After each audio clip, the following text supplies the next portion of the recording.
chantier a ouvert en pleine pandémie, avec le regard tourné vers le futur, c'est-à-dire lorsque le tourisme de masse pourra revenir dans la ville sainte. À cette date, le musée de la Tour de David, situé à l'intérieur de la citadelle de David, et depuis quelques mois l'objet de travaux importants, vise à devenir la porte d'accès de Jérusalem.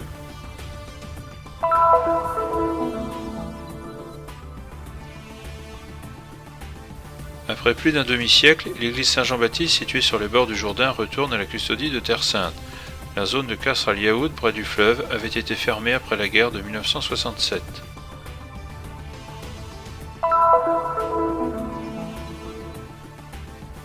De récentes découvertes archéologiques faites par des chercheurs de l'université de Tel Aviv, de l'université hébraïque de Jérusalem et de l'autorité israélienne pour les antiquités ont démontré l'étendue de la destruction de Jérusalem par les Babyloniens, le 9 août 586 avant Jésus-Christ, à travers l'analyse du champ magnétique terrestre de l'époque.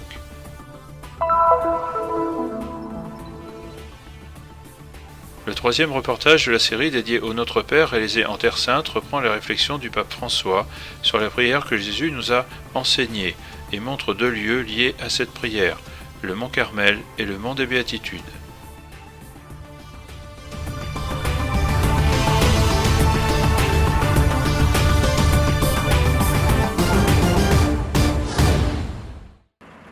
Le chantier a ouvert en pleine pandémie, avec le regard tourné vers le futur, c'est-à-dire lorsque le tourisme de masse pourra revenir dans la ville sainte. À cette date, le musée de la Tour de David, situé à l'intérieur de la citadelle de David, vise à devenir la porte d'accès de Jérusalem. Et pour parvenir à cet objectif, une association privée israélienne, deux ministères et la municipalité ont financé avec 40 millions d'euros les premières phases de rénovation du parcours du musée, qui, juste à côté de la porte de Jaffa, devra introduire les touristes à la vieille ville en illustrant l'histoire dans son entier. Les visiteurs pourront accéder au musée à travers une nouvelle construction en verre, qui contiendra également le point de restauration et un magasin. Il s'agira d'une belle place publique où débutera la visite du musée. Notre défi est celui d'impliquer les gens avec l'histoire de Jérusalem et de les rapprocher à travers des langages qui sont dans l'air du temps. Pour que l'histoire puisse être fascinante, cela dépend des instruments utilisés pour la raconter.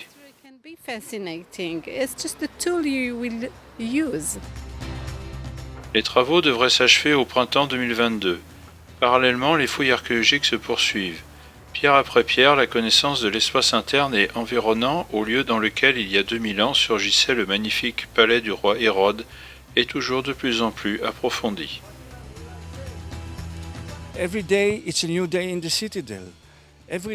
Chaque jour est un nouveau jour, ici dans la citadelle. Chaque jour, nous ouvrons les portes, nous fouillons le sol et nous faisons de nouvelles découvertes. Et nos connaissances continuent à augmenter.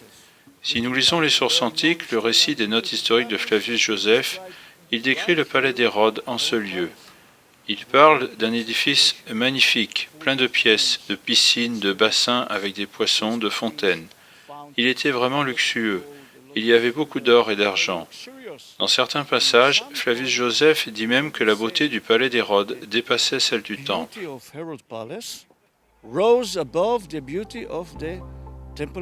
Pour les Israéliens, les mois de frontières fermées aux touristes sont le moment juste pour appuyer sur l'accélérateur et construire la ville du futur. C'est aussi à cela que servent les fouilles du site byzantin qui se trouve à quelques mètres en contrebas de la porte de Jaffa. Une fois étudié, il est prévu de faire passer à côté une nouvelle ligne de tramway et sous la rue de créer des espaces didactiques et d'autres espaces qui relieront le musée avec la rue Mamila, la rue commerçante de la partie occidentale de Jérusalem. C'est une opportunité pour projeter le futur, pour nous préparer et aussi pour changer notre point de vue. Nous nous sommes dit, ok, utilisons maintenant le temps avec créativité. J'espère qu'avant que ces travaux se terminent, des millions de personnes pourront revenir à Jérusalem, dans ses rues, dans ses marchés, sur ses sites archéologiques, dans ses musées.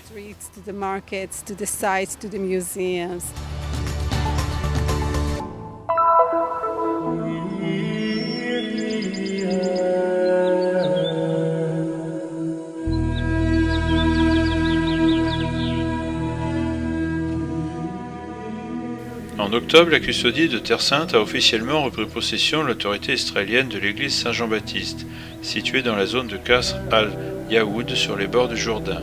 Le couvent fut fermé durant la guerre de 1967 lorsque la totalité de la zone devint un champ miné et fut transformée en une zone militaire clôturée.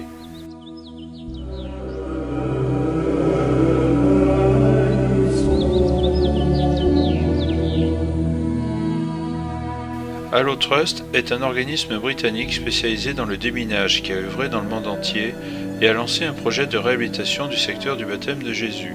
Près de 4000 mines ont été supprimées avec l'accord des autorités israéliennes et palestiniennes, et cela a permis à 8 églises de la région, catholiques, grecques orthodoxes, arméniennes, coptes, éthiopiennes, roumaines, syriaques et russes, de reprendre possession de leurs propriétés respectives.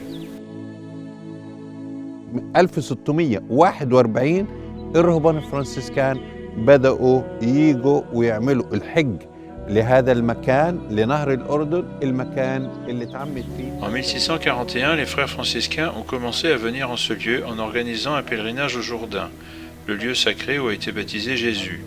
Au début des années 1920, ils ont commencé à acquérir des terrains et à faire des projets pour construire des églises. En 1933, ils ont construit une chapelle qui maintenant se trouve presque sur le fleuve, alors que cette église a été réalisée en 1935. Au départ, c'était leur église. Les frères restructurèrent la chapelle en 1956, tandis que les travaux de restauration de l'église commencèrent après le tremblement de terre qui a touché cette région le 18 décembre 1956, tremblement de terre qui avait détruit la grande église. الزلزال صار 18/12/56 دمر في كتير كنيسة، وقعت الكنيسة ودمر كتير محلات. Des témoignages d'un passé lointain et proche démontrent la vénération de l'événement et du lieu. Il y a le témoignage d'un pèlerin originaire de la ville de Piacenza, en Italie, remontant à l'année 570 après Jésus-Christ, qui indiquait l'existence d'une croix érigée sur une colonne de marbre posée au centre du fleuve en souvenir du baptême. Il y a ensuite de rares films de cérémonies baptismales qui se sont déroulés sur ce site en 1930, qui retracent un témoignage de foi et qui relient le passé au présent.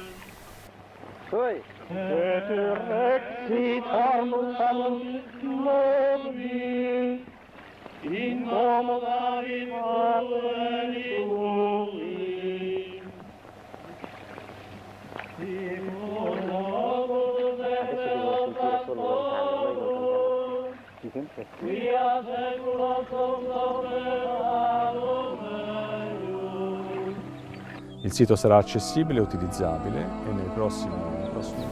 Le site sera accessible et utilisable et dans les prochains mois débutera un travail plus approfondi de récupération et de valorisation de toute la propriété à travers la réalisation d'espaces de prière qui permettent aux pèlerins de vivre une expérience plus intense. Ils auront à leur disposition des lieux pour prier et méditer, puis pour poursuivre leur pèlerinage en Terre Sainte. Poi per proseguire nel pellegrinaggio della Terra Santa. Notre présence ici est un instrument de paix. Le salut des frères franciscains est paix et bien. Nous avons vu tellement de guerres et nous avons toujours été un instrument de paix en cette terre. Depuis 8 siècles, nous sommes des médiateurs de paix entre tous. أداة سلام ووسطاء سلام بين كل الأطراف.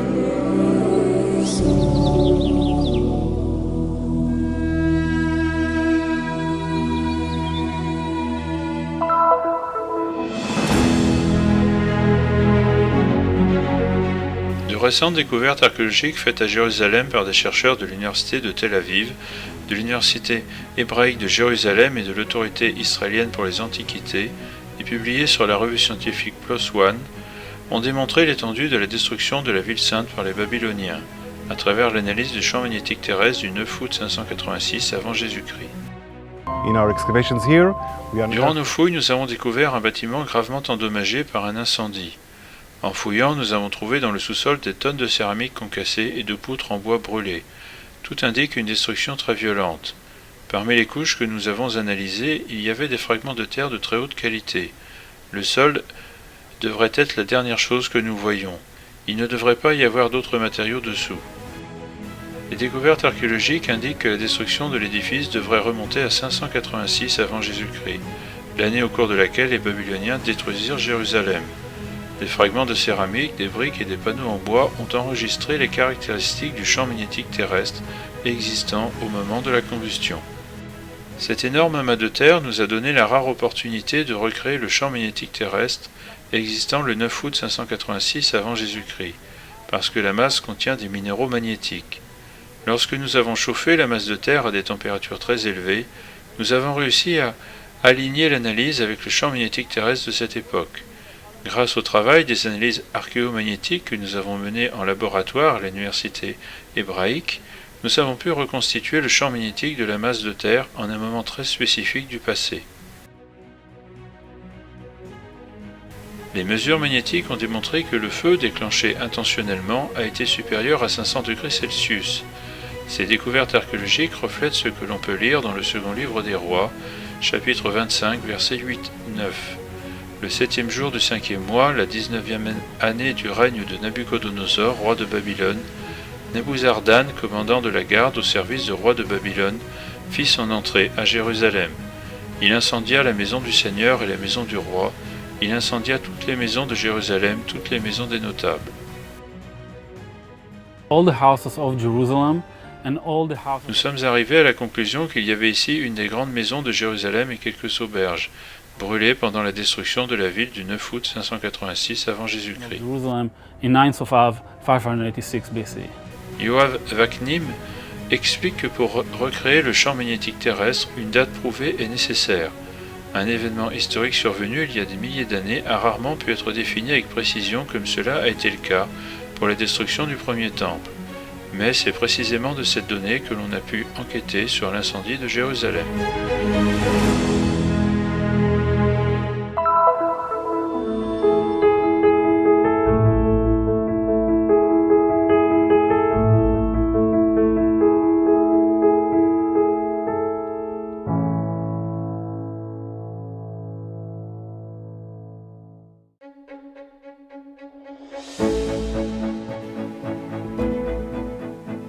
Ceci est le mont des Béatitudes, en Terre Sainte.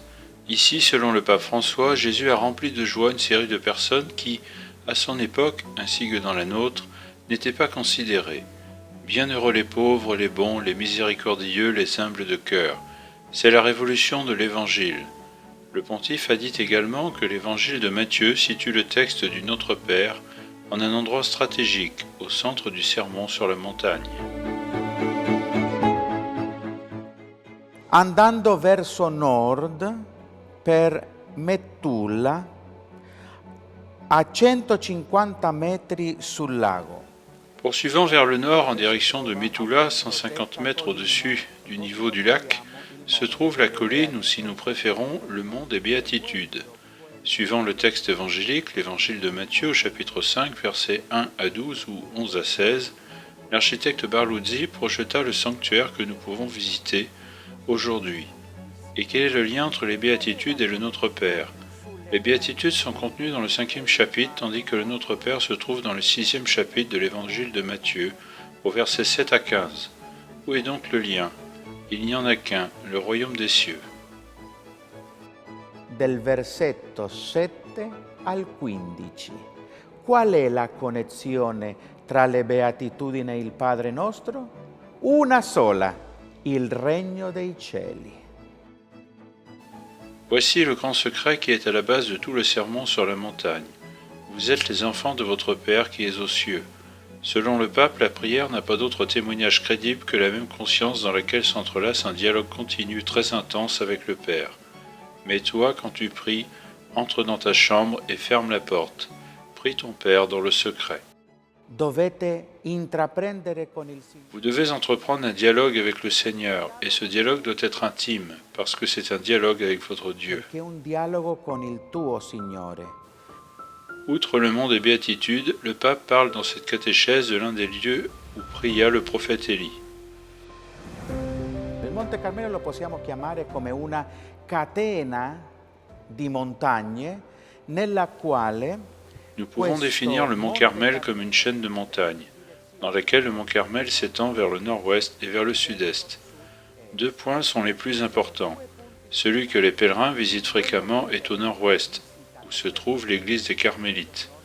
Le sanctuaire a la forme d'une croix grecque, et aussi une petite grotte dans laquelle, selon la tradition, s'isolait le prophète Élie. A forma di croce greca che è la chiesa, dove si trova anche una piccola grotta dove si dice secondo la tradizione che lì si allontanava il profeta Elia. Ici, le pontife fait cette invitation. Nous pensons à cette scène du mont Carmel, lorsque le prophète Élie défia les prêtres de Baal. Il criait, il dansait, il demandait beaucoup de choses pour être entendu de leur Dieu, tandis qu'Élie était en silence et que le Seigneur lui apparut. Il primo libro dei Re al capitolo 18, come Dio si fa presente, come Dio si fa vivo, come Dio è il Signore. Au chapitre 18 du premier livre des rois, Dieu se fait présent, se fait vivant. Dieu est le Seigneur. Le vrai Dieu est tout-puissant face aux dieux de Baal, aux prêtres de Baal qui veulent faire croire que les dieux, la mythologie des dieux sont plus forts que le vrai Seigneur qui parle à travers les prophètes. È più forte del vero Signore che parla attraverso dei profeti. Le pape a conclu par ces mots. Il est beau de penser que notre Dieu n'a pas besoin de sacrifice pour obtenir sa faveur. Il n'a besoin de rien, notre Dieu. Dans la prière, il demande seulement que nous maintenons ouvert une voie de communication avec lui pour découvrir toujours que nous sommes ses enfants bien-aimés. Saeb Erekat est mort à Jérusalem. Négociateur historique palestinien, protagoniste des accords d'Oslo de 1993, il a travaillé aussi pour l'accord entre le Saint-Siège et la Palestine. Âgé de 65 ans, il a été touché ces dernières semaines par la Covid et a été admis à l'hôpital israélien d'Adassa, suite à l'aggravation de son état, déjà fragile depuis un infarctus en 2012 et une transplantation pulmonaire en 2017. La cérémonie funèbre très suivie s'est déroulée à Jéricho, où Erekat vivait depuis longtemps.